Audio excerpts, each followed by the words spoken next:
Estamos em mais uma edição do nosso bate-papo. Hoje eu estou recebendo aqui o Ronei Machado, um grande amigo e parceiro. Hoje aceitou aí o nosso convite para a gente fazer essa conversa, hoje com o tema sobre gestão de projetos. Eu vou rapidamente apresentar o Ronei. Ele é diretor de marketing da Idealiza Cidades, é investidor aí nos setores de agronegócio e também no setor imobiliário. Ronei, obrigado por aceitar o nosso convite, obrigado por estar aqui com a gente hoje. É um prazer estar aqui contigo. Primeiro eu queria pedir então para tu poder te apresentar assim de forma mais livre, mais completa, para quem for nos assistir te conhecer. O objetivo aqui do nosso bate-papo é exatamente trazer convidados que possam contar um pouco da sua experiência e hoje temático mais voltado para a gestão de projetos. Então, um prazer estar te recebendo aqui. Fica à vontade. É um prazer.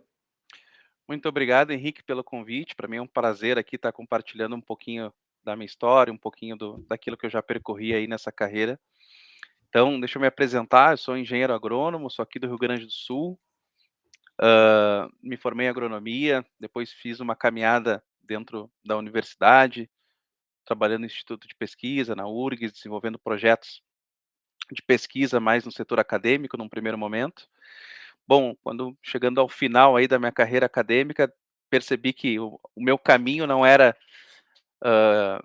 basicamente dar aula dentro de uma universidade. Adoro dar aula, até comecei a dar aula de outras formas, né, mas percebi que o meu caminho era um pouco diferente, acabei entrando no mundo dos negócios através a SPM é uma escola que fiz, MBA, então me abriu um pouco a cabeça quando eu morava em Porto Alegre, foi ampliando um pouco a minha visão. Lá fiz o MBA em liderança, estratégia organizacional.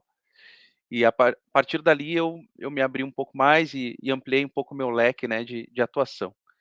E aí voltei para Pelotas, que é uma cidade onde eu acabei me formando, e comecei a trabalhar no setor imobiliário um pouco por acaso, e fui me desenvolvendo aos poucos, muito em cima daquilo que estava acontecendo, nas mudanças que estavam acontecendo no mundo ali nos anos de 2016, 17, e acabei entrando e me apaixonando um pouco pelo marketing também.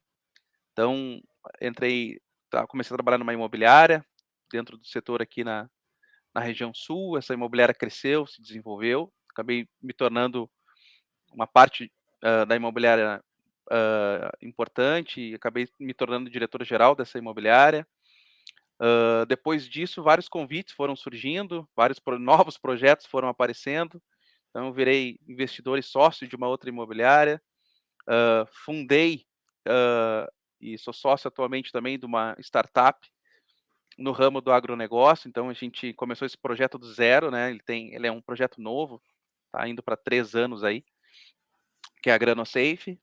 E, bom, eu acho que o resultado ele acaba te proporcionando novos contatos, novas pessoas acabam te conhecendo, e aí acabei aceitando o convite recente de ser diretor de marketing da Idealiza Cidades, que é uma incorporadora e urbanizadora que atua em diversas cidades do Brasil aí.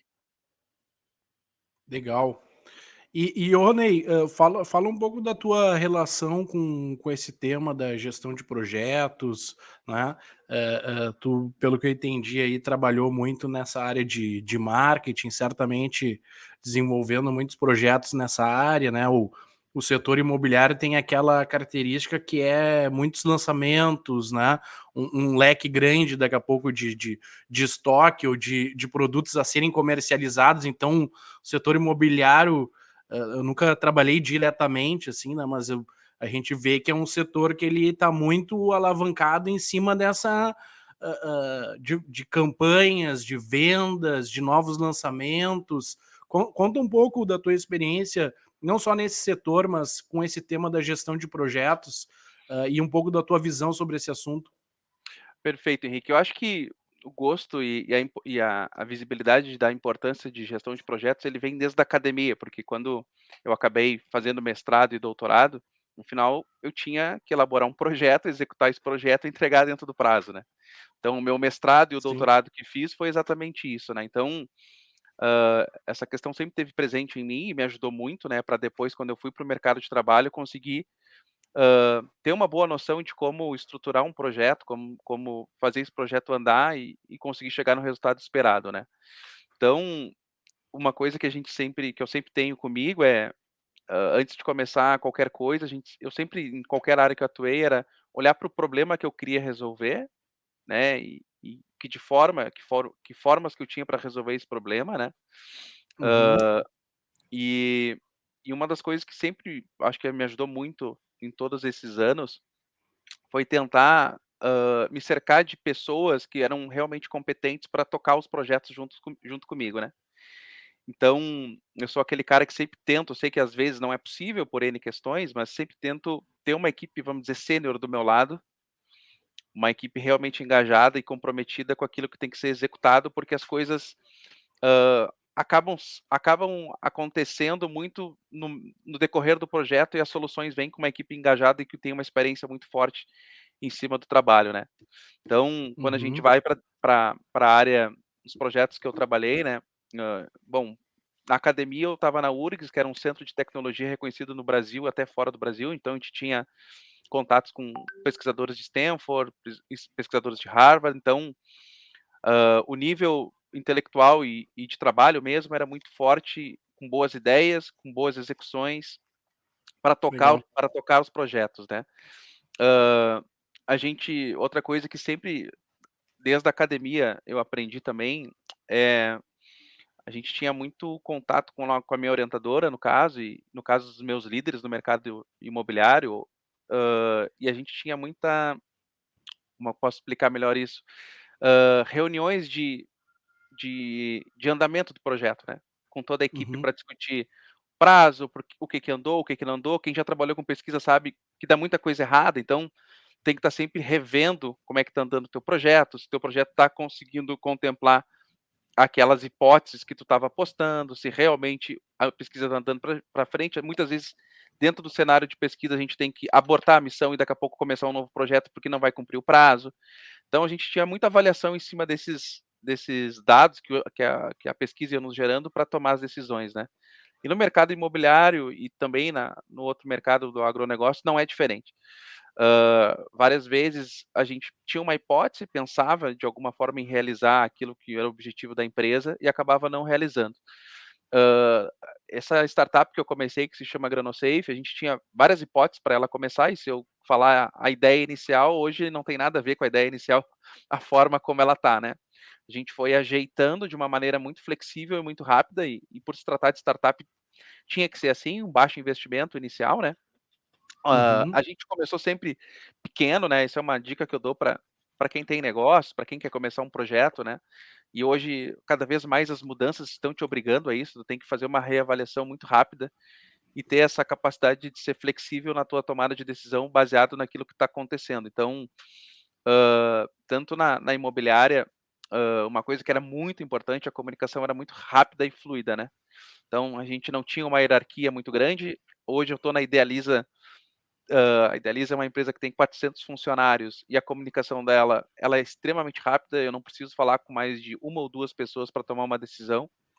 uhum. E, então, essa velocidade de comunicação permite que no mundo de hoje as coisas andem mais rápida e tu erre e corrige os erros que te permitem a chegar no resultado que tu espera, né. Então eu acredito que comunicação é uma coisa muito importante quando a gente vai trabalhar com projetos, ter uma boa forma de comunicar, rápida e fluida, para que tu consiga ter respostas rápidas a tudo que está acontecendo. Ter equipe sênior que conheça e estejam alocadas nas posições certas, né, então, esse cara conhece do assunto, essa pessoa já realizou isso, e aí entra muito na questão que eu gosto, né, de falar de know-how. O cara realmente, ele já trabalhou com isso, já entregou resultado Sim. com isso, já fez algo parecido, né. Sim, conhece, facilita, né. Facilita. Lógico que muitas das vezes a questão de budget, a questão de N fatores, pode ser que tu não consiga, mas talvez em algumas posições é realmente importante para que isso não dê problema. Quando a gente pensa no mercado da construção civil que eu estou hoje, a gente tem lá diversos departamentos. Departamento de licenciamento não pode errar de jeito nenhum.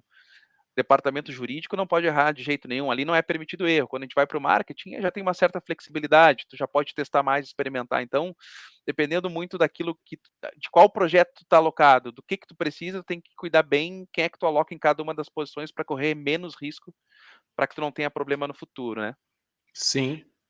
Quando a gente vai para startup, só para terminar da startup, a gente começou, Henrique, e começamos com 5 pessoas e a minha expertise não é programação nem do meus outros 2 sócios. Os outros 2 sócios são agrônomos, especialistas na parte de operação, né. Então a gente teve que recrutar, programadores e Uhum. desenvolvedores para desenvolver a plataforma que a gente queria, né. Começamos o projeto do zero, cujo a gente não tinha conhecimento em tecnologia, então, para nós era de certa forma bem inseguro, né. Então a gente teve que ir a mercado, pegar referência de profissionais, quem são profissionais que já realizaram alguma coisa parecida. Óbvio que isso teve um custo inicial já um pouco maior, porque eu já não estava pegando uma pessoa mais júnior, né, então mas foi quando eu paro para olhar, não teria feito diferente, porque isso acelerou o processo, me deu mais robustez na hora que eu entreguei para o cliente, eu tinha mais garantia que aquilo realmente ia resolver o problema, que ia dar menos problema para o cliente, não ia ter tanta coisa para arrumar e refazer depois que o projeto foi entregue, né. Então, em resumo, assim, é um pouco disso que eu percebi na minha Tu caminhada aí. tu vê tu vê, conforme tu foi falando aí, até para não te interromper, porque tava bacana aí o raciocínio, fui fazendo algumas anotações aqui que pra gente ir pontuando. Primeira coisa que tu respondeu quando eu te perguntei foi basicamente recursos humanos, ou seja, né, conseguir se cercar aquela coisa, primeiro as pessoas certas dentro do barco, né, primeiro vamos recrutar e um pouco, claro, por te conhecer, enfim, saber um pouco também aquela necessidade, aquela postura da humildade que é, porra, buscar pessoas que sabem mais do que eu em outras áreas, né, buscar pessoas, ou seja, não ter aquele ego de não, eu sei tudo, né, ou seja, ter essa humildade para conseguir recrutar pessoas boas. Tem o lado, que nem tu disse, daí um outro lado do sênior, que é daqui a pouco o expertise, o know-how é super importante, mas com certeza vem também com, não digo vícios, mas podem ser vícios também, precisa de uma adaptação, precisa de uma se moldar, se adaptar a isso, né. Então achei interessante que, realmente também penso muito assim, que é a importância das pessoas, né, para tu conseguir desenvolver um projeto. Outra coisa que tu comentou interessante, que é o começar pequeno. Normalmente as pessoas e quem não tem experiência, né, ou quem vai empreender pela primeira vez e tem a oportunidade de já pensando em algo que já não é pequeno, já é uma ideia, né, um negócio, um pensamento de negócio pequeno, médio, já o cara já começa a vislumbrar aquilo e começa a pensar talvez muito grande, né, aquilo consome muito recurso, muita energia, torna tudo mais difícil, né, aquela coisa, o que que é mais fácil, administrar uma coisinha pequena ou uma coisa grande, né. Tudo depende também da estrutura que tu tem. E as pessoas eu vejo, seguida a gente recebe contato aqui na empresa: "Ah, quero te mostrar uma ideia, quero te mostrar um projeto novo, quero um negócio novo que eu tô pensando". Daqui a pouco o cara começa a enfeitar demais, começa a sonhar demais, começa a agregar muita ideia ali e é até difícil de conseguir realizar depois. Então, até em cima disso eu queria te para tu contar um pouco, a empresa startup, pelo que eu entendi, então ela está voltada à tecnologia e ela tem o que que é o serviço, o que que é a entrega dela? Conta um pouco mais desse negócio que acho que é interessante também, a gestão de projetos está muito relacionada com esse tipo de negócio, né. Perfeito. Essas demandas surgiu, Henrique, né, que nem eu te falei, ela começou de uma forma e a gente foi percebendo algumas necessidades e fomos mudando. Mas a nossa ideia principal é que vamos desenvolver alguma plataforma para a parte de pós-colheita, tá, que é a parte depois Uhum, que tu colhe os grãos, indústrias colhem o grão, ou hoje tem muito, agricultor, proprietário de fazendas que tem seu silo dentro da fazenda e tal. uhum, E aí, como eu sou agrônomo e esses outros meus 2 sócios, um atua no Mato Grosso, né, um dos sócios, e o outro sócio atua aqui no Rio Grande do Sul, e são, também experts, são especialistas na parte de pós-colheita, eles sabem que existe um problema muito grande que é o armazenamento de informações na parte de pós-colheita. Tem muita coisa manual, no máximo uma planilha de Excel. Quando a Uhum. gente se depara com esse tipo de situação, de cara, esse futuro aí não tem como, nós estamos falando de milhões de reais que esses caras armazenam e eles não têm controle nenhum. Então para nós parecia muito óbvio isso, né. Bom, o que que acontece? Só que aí tu tem uma barreira cultural muito grande, porque esses caras sempre fizeram isso dessa forma, né, e bem ou mal E esses o caras estão perfil das pessoas, e deu certo, e até deu aqui. certo, eles estão milionários, né, então não tem muito o que contestar, pra que que eu preciso disso, né. Então, num primeiro momento foi um pouco complexo, assim, da gente entrar e já oferecer o software, porque o software de certa forma era algo para eles, vamos Uma barreira pensar, alta. vamos ver, uma barreira alta, porque envolve também quem usa o software, parte de quem vai usar o software era pessoal de chão de fábrica, e aí tu sabe que treinar, o cara se acostumar e tal, né. Bom, Uhum. aí o que que a gente percebeu, né, Henrique? Bom, não é que não vá dar certo, vai, mas é o seguinte, a gente precisa talvez chegar nesses caras de outra forma. O que que a gente fez? O sócio lá do Mato Grosso, ele já trabalhava com consultoria, ele ia nesses locais aí, e já trabalha dando consultoria para essas fazendas, dizendo: "Olha, para o pessoal que trabalha chão de fábrica, instruindo o que que esses caras tinham que fazer". E Uhum. o sócio do Rio Grande do Sul ainda não fazia isso, e começou a fazer, dar consultoria. Bom, resumo da história, esse sócio do Rio Grande do Sul, em 6 meses, está gerindo, olha, não lembro exatamente o número, mas quase 100.000 hectares aqui no Rio Grande do Sul, com consultoria. Nossa. Porque ele é muito conhecido, ele tem muito know-how, então o que que acontece? Através da consultoria dele, a Granosafe começou a penetrar com software. Uhum. Uhum. Então, a gente colocou 2 serviços, então esse serviço de consultoria e hoje a gente tem outras pessoas que a gente está treinando, a gente tem uma ligação muito forte com a universidade aqui no Rio Grande do Sul, em Pelotas, que ela é muito conhecida por essa parte de pós-colheita. Então, o nosso canal de aquisição de cliente virou a consultoria, Uhum. então o nosso custo para adquirir cliente ficou cada vez mais baixo. A consultoria é algo muito mais simples do cara comprar, apesar do valor ser muito alto. Tipo, a consultoria ela é bem mais alta do que o valor que ele pagaria pelo software no mês. Mas a consultoria é algo que para ele é muito palpável, é fácil de entrar e é fácil da gente estabelecer a marca da Granosafe lá dentro. Então, a Uhum. partir daí, a gente começou a introduzir o software dentro destes clientes depois da consultoria. Entendi, entendi. E tu vê esse negócio, assim como outros, que envolve ou uma inovação ou é uma entrega que nem tu disse, que existe uma não uma barreira, uma resistência, mas existe, assim, aquela tu precisa de alguma forma educar o cliente também, né. Tem uma série de empresas, produtos que estão surgindo aí, que às vezes caem nessa barreira, porque precisa ter até um certo investimento e uma abordagem para conseguir educar o cliente ou buscar outras formas, que nem vocês perceberam na consultoria, um meio, e também pode ser uma fonte de receita interessante, mas um meio para vender o produto principal. Então, ver como essas coisas se encaixam, né, como muitas empresas precisam estar realmente dispostas a educar os seus clientes e o seu mercado, né. Quem vem primeiro, quando tu vem com uma inovação disruptiva e tu é o primeiro, quase sempre tu vai ter que acabar educando. Quem vem por segundo, terceiro, depois que aquela, vamos dizer, aquela tecnologia entrou, ele não tem esse custo, né, de Sim. educação do cliente. Mas lógico, provavelmente o cliente que fez isso primeiramente, ele já tomou uma fatia boa do mercado, né, então aí entra naquela competição de quem entrega mais, né, quem tem o melhor serviço, assim por diante. Mas foi muito isso, Henrique, assim, e eu acredito, né, que o principal ponto é, Henrique, eu sempre bato nisso em todas as empresas, né, e aí falando um pouquinho de empreendedorismo, é que tu tem que vender. A empresa ela tem que gerar nota fiscal, se ela não gerar nota fiscal, ela não é empresa, ela não sai dessa etapa, né. Então a gente estava com dificuldade de vendas, né, e eu sou um cara muito ligado a isso.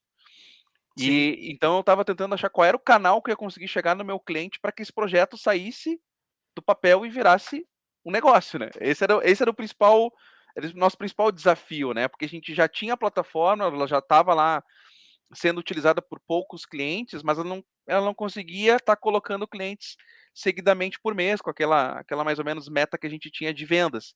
Então a gente teve que achar uma outra forma de fazer isso. E a forma que Uhum. foi essa. Aí a gente aproveitou 2 coisas de uma vez só, né, que é a gerar mais receita através de venda da consultoria e educar o cliente através da consultoria. Perfeito, sim, sim, sim, perfeito. E outro aspecto que tu comentou antes, que também acho que é super relevante, é a importância da comunicação, né? É aquela coisa, hoje a gente está vivendo a era dos robôs, da inteligência artificial. Eu mesmo, de ontem para hoje, fiquei conversando aqui com o chat GPT aqui um bom tempo, fazendo pergunta, pesquisando. Pô, é uma coisa muito legal para tu aprender e tal. Mas mesmo com todo o avanço, é aquela coisa, eu digo, as empresas são pessoas, né? E pessoas é comunicação na veia. Se tu não tiver uma boa comunicação, conforme o teu negócio vai crescendo, que é bom, a comunicação vai ficando mais complexa, mais difícil, que nem tu disse, teoricamente, mais estruturas hierárquicas, mais feudos, mais setores, né? De que forma, por exemplo, tu sempre atuou, não, mas tu tá nos últimos tempos aí mais nessa área de marketing e vendas, que é uma área que precisa ter uma boa integração com a entrega, com as questões administrativas, precisa ter essa integração. De que forma tu tenta estabelecer essa comunicação fluida, gerar essa integração entre essas partes, porque aquela coisa, no fim, se a entrega não for bem feita, ou se tiver uma promessa excessiva, né, é tudo aquela questão da expectativa e da entrega. Uhum. Vai gerar vai começar a aumentar o custo de aquisição de novos clientes, vai daqui a pouco Perder aumentar, clientes. vai perder clientes, vai ter que aumentar o orçamento de marketing, enfim. Como que tenta estabelecer através do marketing, das vendas, essa comunicação integrada entre as áreas? Perfeito, ótimo. Eu cheguei hoje, né, na Idealiza Cidades e uma das funções que eu estou fazendo é exatamente essa, é integrar, toda a parte de marketing e vendas. Como é que eu estou fazendo isso? Uma coisa que não foge sempre hoje é utilizar a tecnologia para conectar plataformas que tu vem usando para elas se comunicarem, e ali está o dashboard com todas as informações, KPIs que tu precisa para saber se a coisa está indo bem ou se a coisa não está indo bem, e de uma forma conectada entre marketing e vendas, tá. Então, a gente usa aqui diversas plataformas, a gente tem, vamos dizer assim, uma esteira, um processo de marketing e vendas que eu estou implementando na empresa, que eu já fiz algumas vezes, e justamente para isso, para conseguir achar por que que isso é importante, né, Henrique, no meu ponto de vista, para tu achar os problemas, né. Então, se a coisa não está indo bem, eu preciso saber aonde que está o gargalo para eu conseguir arrumar onde está o gargalo para que a coisa volte a andar da forma correta. Então, utilização hoje de ferramentas, e hoje tem N ferramentas aí que tu pode te ajudar a fazer uma boa gestão. Então isso eu acho que ajuda muito. Hoje, então, a gente tem uma plataforma, RD Station, MeTime, que é a parte de pré-vendas. A gente tem hoje um pré-venda que recebe todos os contatos da empresa. Esse pré-venda é treinado, então ali tem todos os KPIs, as ligações desses profissionais, elas são gravadas, eles passam por uma reciclagem, por um treinamento, para a gente ter garantia que ele está atendendo o cliente conforme a forma como a gente gostaria que fosse. E a mesma coisa para depois passagem para a equipe de vendas, da mesma forma, tem um CRM, dentro desse CRM tem lá os KPIs para a gente conseguir entender como é que está o desempenho, o que que de fato ele tem que melhorar, o que que ele está fazendo super bem, o que que ele pode compartilhar de aprendizado daqui a pouco com o restante da equipe, servir de exemplo. Então isso é Uhum, fundamental. Eu estou falando da parte tecnológica, mas assim, uma das coisas que eu aprendi nesse pouco tempo aí empreendendo, investindo, trabalhando em projetos e empresas, é que nada substitui a barriga no balcão, né. Então assim, hoje eu sou do diretor de marketing, mas eu participo de reuniões de vendas com a equipe de vendas. uhum. Hoje, eu escuto as ligações do pré-venda. Tem gravação, a gente produz muito material, né, para captação de clientes, então a gente produz muito vídeo com depoimentos de clientes, com testemunhos. Eu vou entrevistar junto o cliente. Por quê? Uhum, Eu faço uhum. questão disso, eu preciso entender o que que as pessoas estão falando do meu Sim, produto, da minha tu tem um esforço para não te afastar. não me afastar. não me afastar. Eu não posso me afastar. Se eu me afastar, ou das duas, uma, ou eu tenho pessoas extremamente competentes que eu ainda não tenho, que eu consiga ficar tranquilo, que posso ficar longe do cliente, que a informação vai chegar correta, que tudo vai estar certinho, mas esse cheiro da operação do dia a dia, eu tenho muito medo de perder, assim. E até como tá iniciando lá, até como uma ótima forma de integração, é super necessário agora que aquela a radiografia é agora, É pra agora. saber onde eu tô pisando, quais são os desafios, enfim, né.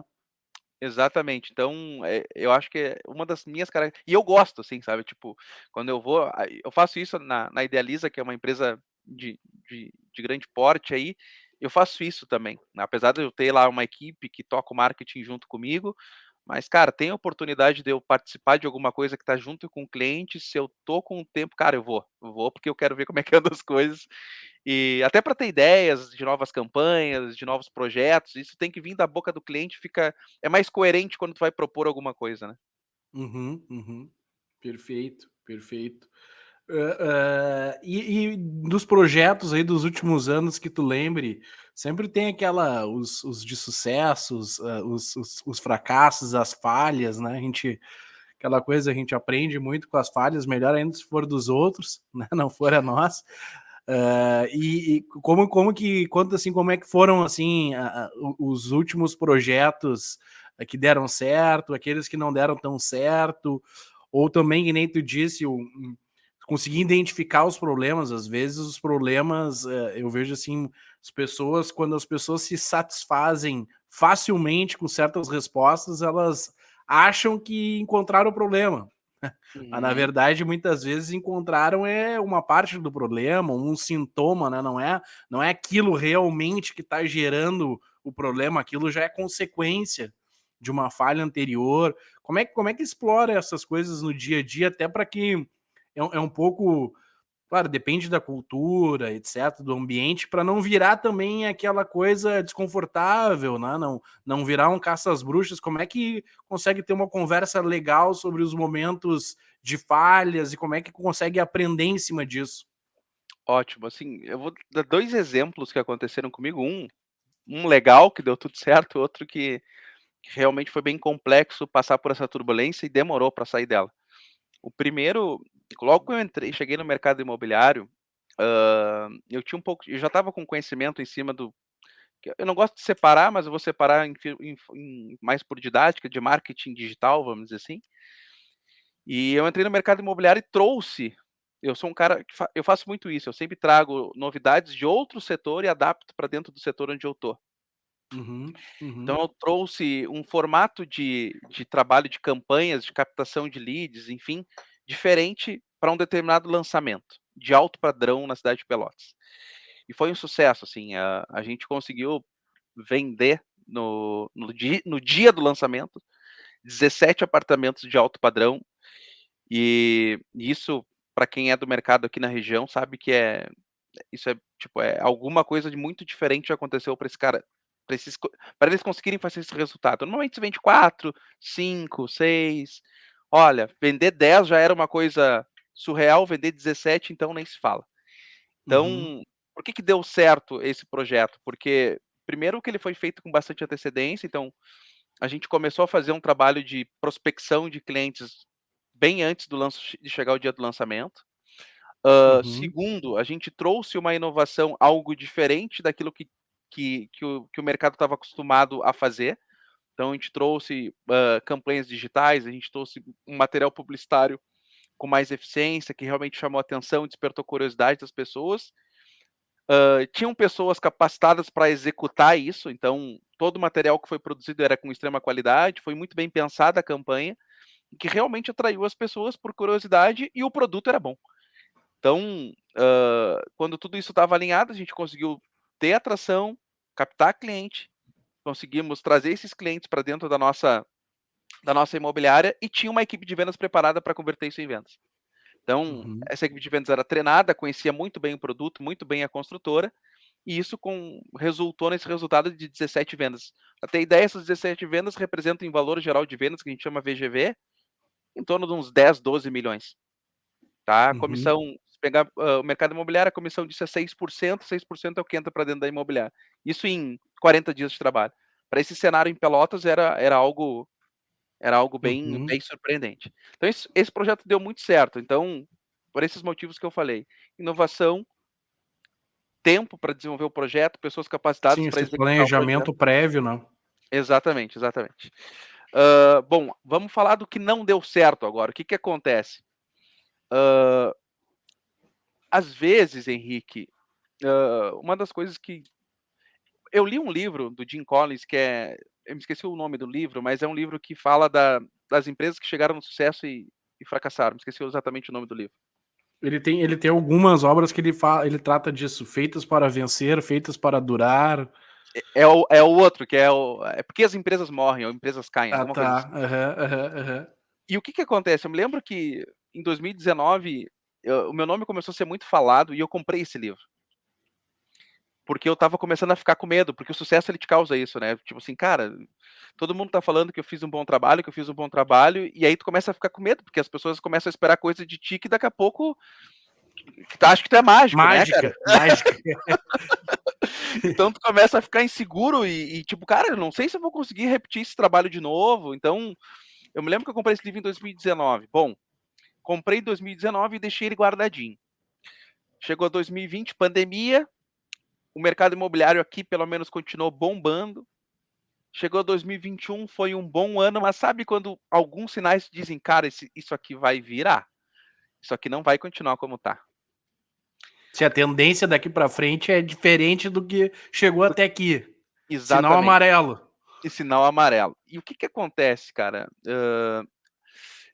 a empresa tomou decisões que não foram as melhores decisões de novos projetos, né, então se desenvolveu algumas coisas em termos de tecnologia legais, bacanas, então a gente desenvolveu uma plataforma para compra e venda de imóveis, que realmente fazia sentido, realmente era melhor aqui da região onde a gente vendia, então a gente estava olhando para o mercado não mais de lançamentos, para o mercado de imóveis avulsos, que a gente chama, das pessoas que botam suas casas e apartamentos para vender, que é um mercado gigante, muito grande, mas é um mercado muito assim, difícil, não é difícil talvez, mas tu precisa de muito treinamento e uma equipe muito capacitada para executar tudo que tu precisa. É um Uhum, processo longo, é um uhum. processo demorado, é um processo bem diferente do lançamento, que nem eu falei, trabalha 40 dias e faz um VGV de 17, 20 milhões. Não é esse o jogo, é um jogo de lançamento a gente costuma dizer no mercado imobiliário que é tiro de 100 metros.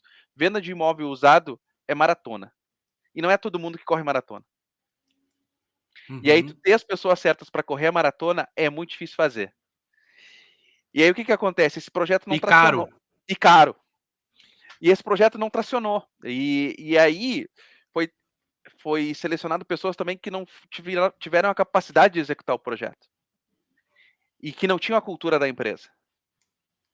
Então, Uhum. cara, quando tu entra nesse foi porque até 2021 a minha vida era só glória, era só festa, eu nunca Só conquistas. era só conquistas, cara. Eu disse assim, eu me perguntava: "Cara, uma hora a maré ruim vai ter que chegar, não tem como, não É ninguém que a vive maré é assim". ruim, um parênteses, é o nosso time. É verdade. É verdade, é o nosso time. E aí, enfim, Henrique, aí cara, a coisa começou a andar mal, foram colocadas pessoas para dentro da empresa que não conseguiram executar, a empresa começou a perder a cultura que ela tinha, porque, sei lá, era uma empresa que tinha em torno de 50 pessoas trabalhando, mas rodou muita gente durante esse período. E aí eu estou falando de todo mundo: gerente, corretores, administrativo, secretária, diretor. Cara, rodou. Hoje, é uma empresa que eu tenho muito carinho, que me projetou, mas hoje, se tu vai na empresa, basicamente, hã, o turnover foi altíssimo, tem 5% aí dos últimos 3 anos que estão dentro da empresa. O sócio mais 4 ou 5 pessoas. O resto é uma Sim. empresa nova. E acho que até que ela tinha que se reinventar. Mas foi um projeto que não deu certo. Ah, por que não deu certo? Porque eu acho que não soubemos fazer a leitura correta do mercado, não conseguimos recrutar e treinar as pessoas da melhor forma possível para executar o que precisávamos, e não conseguimos ter gestão de crise quando a crise chegou, de problemas Uhum. de ego, de problemas de relacionamento dentro da empresa, não conseguimos fazer isso, não conseguimos virar isso dessa forma, né. Botamos talvez uma coisa que eu acho, né, Henrique, eu sempre tento, é difícil, mas, tu tem que ser muito racional no mundo dos negócios, tu não quando tu deixa o emocional falar demais, dependendo do momento, dependendo da ocasião, ele te atrapalha muito. Então, vou dar exemplos aqui, não demite quem tem que ser demitido, né, porque, o cara já está há muito tempo, eu gosto do Uhum, cara, eu eu uhum. eu eu não gosto de ter minha imagem vinculada a uma pessoa ruim, porque eu estou demitindo, por exemplo, né, Sim, então a liderança comunica de uma forma equivocada para todo o grupo. Quando tu começa a gerar esse tipo de barulho e ruído dentro da empresa, e ela já está passando por problemas e está todo mundo vendo, e as pessoas veem, né, quando a coisa não está indo bem, não adianta esconder por debaixo do tapete. sim, as pessoas percebem, né. Elas É. percebem, então a Sim, tendência é que isso corra mal. tu começou a perceber, vamos dizer, uma certa espiral meio negativa diante de uma série de falhas ou de decisões que se demonstraram erradas, né. E não Exatamente. uma se tu tá comentando uma série de coisas, né. Boa, isso foi bom que tu falou. Eu não acredito que nunca é uma decisão, Henrique. Assim, quando a coisa já tá num determinado nível, cara, isso aí já vem há muito tempo, vem falhas que tu nem percebe talvez, mas que tá executando de uma forma errada, que tá mexendo com todo o ecossistema da empresa, e aí tu olha no final, bah, eu não en não, não, não, não. Isso aí já vem há anos acontecendo, já vem há muito tempo acontecendo e que talvez tu não tenha te dado por conta.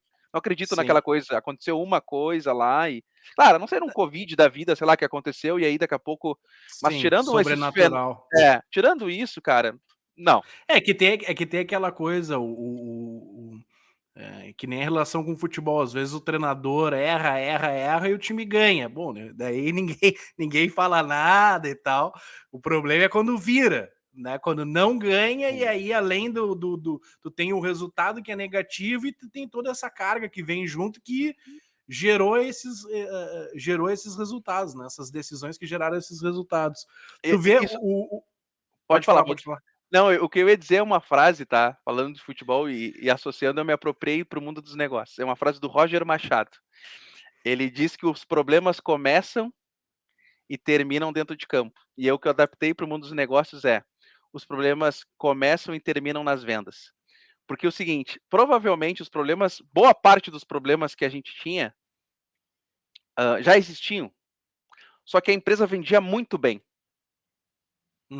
uhum, Quando uhum, tu começa a não vender muito bem, que é perder os jogos, aí esses problemas começam a ganhar mais força e se uhum. proliferarem. E se tu não tem uma gestão para atuar em cima desses problemas que agora começaram a ganhar pano, começaram a ganhar evidência, tu vai correr o risco. É que antes estava todo mundo sorrindo porque estava vendendo, estava todo mundo com dinheiro no bolso, a empresa estava ganhando, né? Sim, sim, sim, sim. Exatamente, é uma boa analogia e aí é aquela coisa, a chapa esquenta e o clima fica daí que nem tu falou, tem que ter uma gestão de crise, ou seja, uma mobilização, uma concentração para pô, a gente precisa passar esse momento de turbulência que é aquela coisa, momentos difíceis, assim, exigem também posturas diferentes, né. Só que é muito difícil, né, é muito É difícil. As difícil. pessoas não estão, de forma geral, muito afim de adotar novos comportamentos. E aquela coisa, o que nos trouxe até aqui também é fruto desses comportamentos, né, que a gente vem carregando. E quando tu chega nesse estágio de perceber isso e ter que tomar uma decisão de mudança é difícil, né, é É, bem isso que tu complicado. exatamente isso que tu falou, eu também vi em alguma matéria que eu li, porque quando a gente olha essas empresas que passam por crise, né, Henrique, que troca CEO, tu vê que os caras tentam colocar o CEO que já passou por aquela turbulência. Esse cara já sabe, ele tem que dar um turnaround ali, Sim, então é o expertise que tu falou, o know-how, é o o cara tem experiência que tu ele sai jogando. exatamente, exatamente. Daqui a pouco tem um cara que pode ser excelente, mas, cara, num outro contexto, naquele contexto ali, aquilo que ele é excelente não vai funcionar. Sim, sim, sim. Se o cara é bom de num cenário de crescimento, a empresa tá em declínio, pô, tem que Sim, ser um cara que tem experiência nisso, né. exatamente. Não adianta inventar, né, nesse sentido.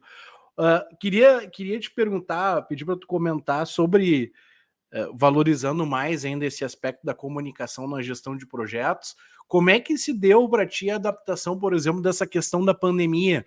Por que eu te pergunto isso? Porque tu comentou a ideia da barriga no balcão, que eu gosto bastante dessa ideia, né? Aquela é o olho do dono que engorda o boi, né? Tu tem que estar ali. E aí, como é que faz isso, pensando na comunicação com a equipe nesse momento de pandemia? Assim, realmente, tu percebe, por exemplo, no início, tá? Percepção minha, no início, como foi uma obrigação, aquela coisa sobrenatural, tu não te preparou, mas seguinte, amanhã não dá para vir trabalhar porque não tem como, né? Então as empresas foram forçadas, né, a fazer essa digitalização. Quem estava preparado sofreu menos e quem não estava preparado teve que fazer igual. Não teve escolha. Mas no primeiro momento a impressão que ficou é de um aumento de produtividade, não tem aquele gasto, não tem aquele deslocamento, aquela hora perdida e tal, tal. No início pareceu ser uma coisa muito boa e muito produtiva. O que eu percebi que ao longo do tempo é aquela coisa, era para ser passageiro, demorou mais tempo e tal, as pessoas. Daí tu já começa a perceber, bah, não é tão bom assim, porque o meu filho também não tá indo na escola, né? O meu marido, a minha mulher também não. Daí tu já. Daí é aquela coisa. No início era legal, tu tá em casa e tá trabalhando, e depois tu começa a passar por um novo momento ali da pandemia, que é, cara, isso aqui aquela coisa quando vê é extremamente desafiador e as pessoas não estavam preparadas. Eu não tenho nem. Tinha pessoas que não tinham uma estrutura em casa para trabalhar de fato, porque nunca tinham passado por aquilo. Né? Como é que foi essa adaptação e para não perder essa sintonia com as pessoas? Ótimo, Henrique. Assim, a gente se preocupou bastante, né? Lógico, primeiramente com a questão da saúde. As empresas no qual eu trabalhava, eu sempre tive uma política assim de trazer isso de 12 meses de portas abertas no caixa. Então, óbvio que a gente não tinha uma segurança de quando ia voltar, mas a gente não estava com a corda no pescoço. Tinha caixa para segurar um bom tempo sem demitir ninguém. Então, a nossa primeira preocupação foi essa, de acolhimento muito dos funcionários. Mas à Uhum. medida que a gente foi percebendo que a coisa não ia voltar em 2, 3 meses, a gente vai ter que achar soluções para a gente continuar trabalhando. E no caso dos imóveis, até funciona, até dá para tu comprar imóveis na planta, assim, e de forma digital, mas de certa forma ainda era muito, em alguns processos realmente é inviável. Por exemplo, na parte de compra e venda de imóveis usados, que a gente chama de terceiros, tem que ir no cartório, isso não está digitalizado ainda. Sim, não tem Então, jeito, não tem não jeito. tem jeito. Então a gente foi se adaptando a tudo isso, né, cara, em relação a contato com o cliente. Então, videoconferência, minha equipe nunca pensou em fazer videoconferência, equipe de corretores, por exemplo, foi obrigada a fazer. Então a gente teve treinamento com a equipe, a gente fazia algumas sessões que era tipo sexta-feira happy hour com todo mundo junto, para tentar deixar mais coesa a equipe e estar lá como uma rede de apoio para todo mundo. A gente também Uhum. trazia pessoas, né, convidava diferentes personalidades, desde psicólogos, pessoal que tratava do assunto de gestão financeira, e assim por diante, Sim, expandiu essas áreas de conhecimento para dar suporte. para dar suporte. Então a gente acabou desenvolvendo isso dentro da empresa também. E com a minha equipe, né, de fato, eu trazia muito a gente tinha uma rotina de reuniões, então a gente basicamente todo dia fazíamos videoconferência, depois a gente foi espaçando um pouco mais, porque senão a gente estava vendo que às vezes não era útil, às vezes não precisava ter. Então, cara, vamos ter quando precisa ter. Olha, a gente precisa aqui discutir esse assunto, precisamos checar essas demandas. Então a gente fez muito isso, assim, a gente foi vendo de acordo com a maturidade da equipe e analisando se aqueles encontros estavam sendo suficientes para a gente continuar tendo as entregas que precisavam ter, as entregas que a gente tinha predeterminado, né. Então, Uhum. a gente também tinha naquela época ali uma equipe que já trabalhava há muito tempo junto, então facilitou um pouco de todo mundo saber o que precisava ser feito, diferente de quando estivesse no início, e aí tivesse que dar um treinamento, porque isso eu acho muito difícil, né, a pessoa entrou na empresa, cara, para pegar a cultura, pegar a forma de trabalho, é difícil, eu acho que é difícil nos dias de hoje fazer isso de forma digital, tá. Sim, sim, sim. Hã, mas a gente conseguiu porque a gente tinha a empresa ali, ela já estava uns 4, 5 anos rodando 80, 90% da empresa inteira junta. Então se conheciam bastante, os processos estavam bem alinhados. Mas essa Facilitou. facilitou, mas essa programação a gente tinha. Encontros diários, depois a gente foi espaçando um pouco mais, ia fiscalizando entregas, se as entregas estavam dentro do padrão, se estavam dentro daquilo que a gente estava esperando, e a gente trouxe esses encontros que eu te falei, justamente para ajudar as pessoas a passarem por aquele momento, dar um auxílio de conhecimento para todo mundo que estava na empresa. Legal, legal, legal. Uma outra um outro ponto que eu queria te comentar, que tu falou no início, que é o fazer um projeto que nunca fez, né, antes, né. Às vezes a gente se depara com essas demandas. Esses dias eu recebi essa pergunta de uma colega que é: "Bah, quando que foi a última vez que tu fez esse projeto aqui, né? Me conta qual que foi a última experiência que tu teve parecido com essa". Não tive, né. Às vezes acontece muito aqui na empresa Claro. que não esse caso específico aqui, talvez Não. algumas partes e tal, mas quando que foi a última vez que eu fiz um parque específico nesse ramo aqui? Não, nunca fiz, é novo, né? Uhum. Nesse caso é realmente novo, uma coisa única, não existem muitos outros, e é aquela coisa, como que tu cria, entra num projeto, desenvolve um projeto que é novo, que nem tu tem uma Pô. referência, nem as pessoas que estão lá têm uma referência, né? E eu imagino que tu passou também por isso, e tem aquele outro lado que eu gosto bastante também, que é aquela ideia do não precisa estar 100% preparado, né? A pessoa tem que Uhum. ter o potencial de buscar, né? De conseguir se desafiar naquilo, e ir atrás. Como é que é isso para ti? Boa. Assim, eu estou passando por esse momento agora nos 2 lados, né. O lado da startup, porque de fato foi a primeira vez que eu montei uma startup, então eu já era empreendedor, mas não montando uma startup, que é uma outra lógica, né, um pouco é diferente, né. Então, esse foi é uma forma de ver que eu precisei começar algo que eu nunca de fato tinha feito. E agora na Idealiza a mesma coisa, porque diretor de marketing eu já fui, mas eu fui diretor de marketing de uma empresa local na cidade de Pelotas, e agora eu sou diretor de marketing de uma incorporadora, urbanizadora que atua em diversos estados do Brasil com sede em São Paulo. Os desafios são completamente diferentes. As necessidades que a empresa tem são diferentes. E tem conhecimentos cujo eu não tenho. Uhum, Então, como é uhum, que eu lido com isso? O que que eu faço, né? O que que eu fiz? Nos 2 casos. Resumidamente, entendi qual era o problema que eu precisava resolver. Então, tanto na Idealiza, conversei com o CEO, entendi o que que precisava ser feito, entendi o que que eu tinha capacidade de fazer e o que que eu não tinha capacidade de eu executar e criar um projeto para resolver aquele problema. O uhum, que eu não tinha capacidade de resolver, eu busquei pessoas que já tiveram experiência para que resolveram problemas parecidos com esse. Paguei uhum, por isso. Como é que eu paguei? Sendo bem objetivo, uma coisa bem simples. Tem uma plataforma que se chama MeetHub. Não sei se tu conhece. Essa plataforma é uma plataforma onde tem, assim, diversos executivos de todas as áreas. Growth hacking, marketing, vendas, planejamento estratégico de diferentes empresas, tá? Então, essa plataforma tu vai lá, escolhe o executivo que tu quer e paga. Cada um tem um preço lá, mas é R$ 300, R$ 250, R$ 400, depende do executivo. E tem 1h30 para falar o que tu quiser com ele, uma mentoria. Então, o que legal, que eu legal. Exatamente. O que que eu fiz? Eu fiz exatamente isso. Eu procurei pessoas que me indicaram, falou: "Ó, fala com essa pessoa aqui, que essa pessoa já fez algo parecido com o que tu tá precisando". Então e aí tu vê o poder da tecnologia, ele é fantástico.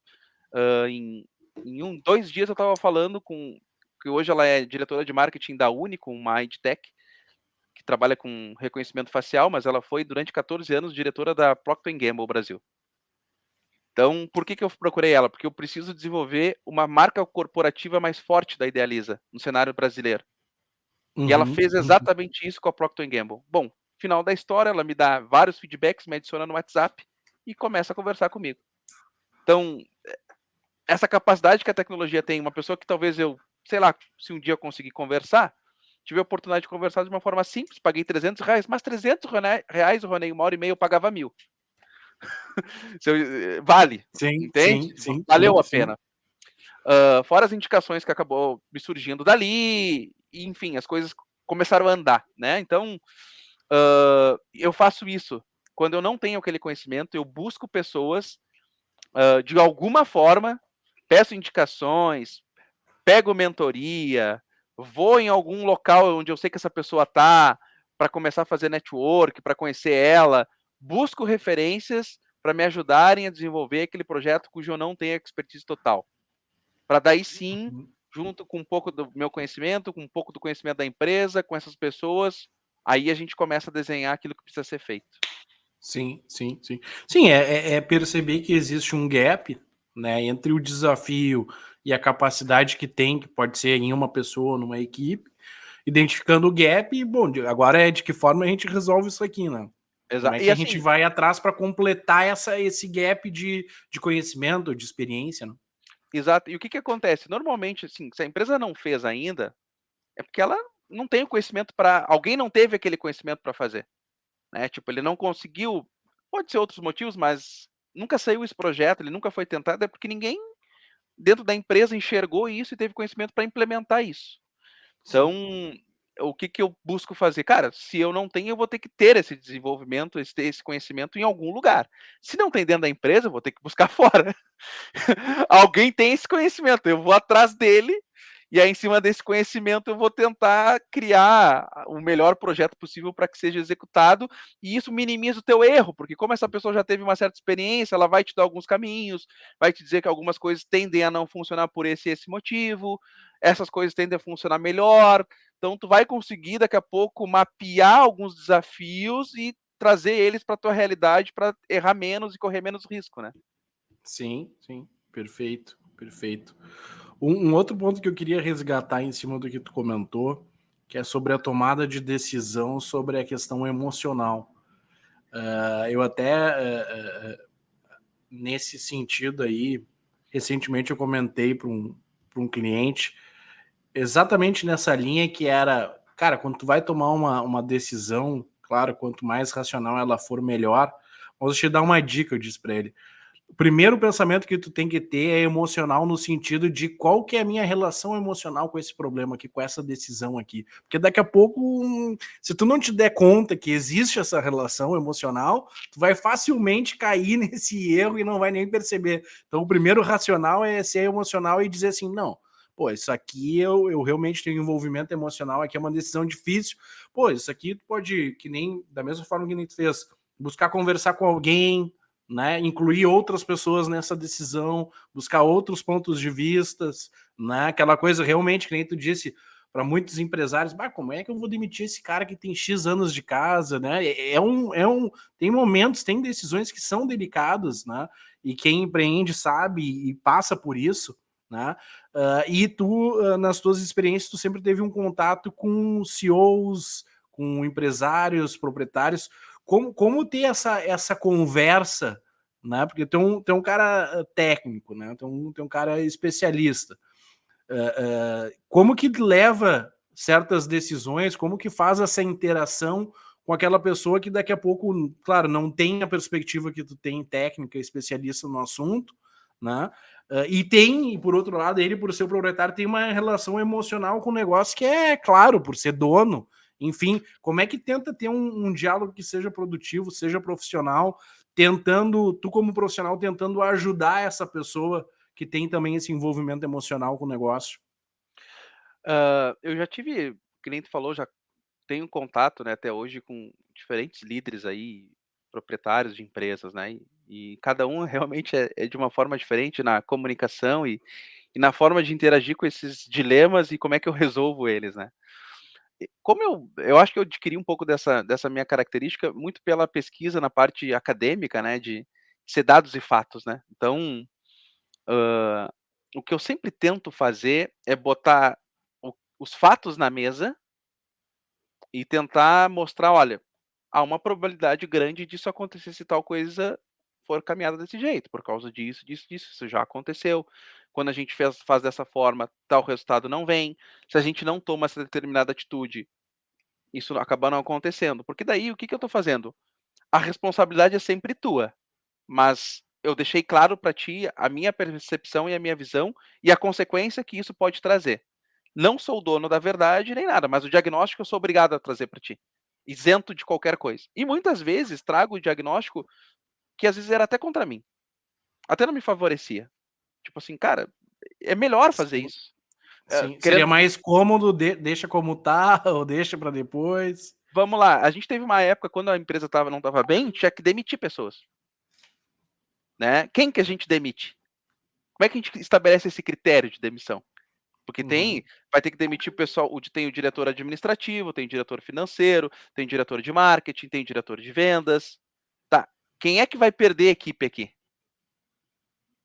Quantos cada um vai perder? Por que que vai perder? Porque se pesar mais de um lado, daqui a pouco seja necessário perder naquele lado que talvez faça mais sentido, mas o cara vai dizer: "Não, mas é só eu? uhum, Eu vou uhum, ficar uhum. sobrecarregado, porque eu vou perder a equipe e o fulano lá não vai ficar? Mas não é melhor para a empresa, que aquele lado ali consegue responder melhor e tracionar do que esse lado?" Entendeu? Então, tipo assim, é muito disso, né. Como é que eu trago a realidade e olha, mesmo que não seja o melhor para o meu setor, para minha área, para minha equipe, isso precisa ser feito de forma racional, né. Então, eu sempre tento trazer dados e fatos e analogias que vá trazer a realidade, botar os pezinhos na realidade para ver o que está acontecendo no negócio, né. Perfeito, perfeito. Eu digo sempre nessa questão das decisões, pô, primeiro é a necessidade da empresa, né, primeiro É. é discutir o que que a empresa precisa, né, e que nem tu citou o Jim Collins, ele tem aquela ideia do enfrentar a realidade nua e crua.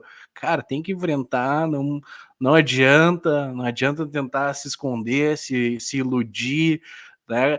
Tu também dá para perceber muitas vezes as pessoas tentando buscar elementos para confirmar a sua tese e distorcem a própria interpretação para chegar ali naquele convencimento, né? Então, muitas vezes são conversas realmente difíceis, que nem tu disse, e que exige esse posicionamento e essa personalidade de muitas vezes, seria mais fácil eu ficar aqui cômodo e tal, mas daí a responsabilidade, principalmente de gestor e de líderes, dá essa contribuição. E é perigoso, né, Henrique? Afinal das contas, isso é perigoso, porque se tu embarca junto com o cara, porque vamos lá, daqui a pouco tu não quer te dispor com o cara, né? Tipo assim, o cara é o CEO da empresa, o cara é o dono da empresa. E tem pessoas que eu sei que são assim, né? Então, já passei por algumas pessoas que, quando tu questionava o sócio, o diretor, sei lá, o teu líder, ele não gostava, mesmo que fosse num para um. Ele não gostava de ser muito questionado. A primeira, na segunda, na terceira questionada que tu dava, ele: "Tá, mas o que que é? Tá com algum, o que que tá pegando?", entende? Sim, E sim, as pessoas sim. muitas vezes quando acontece isso, elas começam a parar de falar, isso é muito perigoso. "Ah, não falo mais, porque eu falo, o cara eu sei que ele não vai gostar, vou gerar atrito com o cara, então é o seguinte, eu vou deixa ele fazer do jeito que ele quer", só que a coisa vai mal se ele fizer assim, né. Então, eu sempre tentei assim: "Olha, vamos fazer o seguinte", eu sempre falo isso: "A gente pode chegar aqui e nós podemos se agarrar de pau aqui, entre aspas, né, dentro da mesa. Depois a gente sai lá, toma o nosso chopp, fizemos o nosso churrasco, mas aqui eu não esquece que a gente é amigo, esquece, a gente tem que fazer o que é o melhor para o negócio, porque daqui a pouco a gente está botando um monte de coisa que não tem nada a ver com o negócio, e depois nós vamos estar brigando por outros problemas. E aí nós vamos brigar de verdade. Então, assim, é melhor a gente fazer a coisa como tem que ser feita, esquece que nós somos amigos, inclusive eu chego a dizer assim: "Ó, eu já estou te pedindo desculpa agora, porque eu vou ser mal educado, tá?". Sim. Eu vou passar do ponto, mas eu já estou te pedindo desculpa agora. Depois nós vamos se abraçar, tá tudo certo, mas é necessário nesse momento isso. Sim, vamos brigar para resolver, porque senão nós vamos ter que brigar, porque vai dar briga. Vai dar briga, exatamente, exatamente. É, isso aí.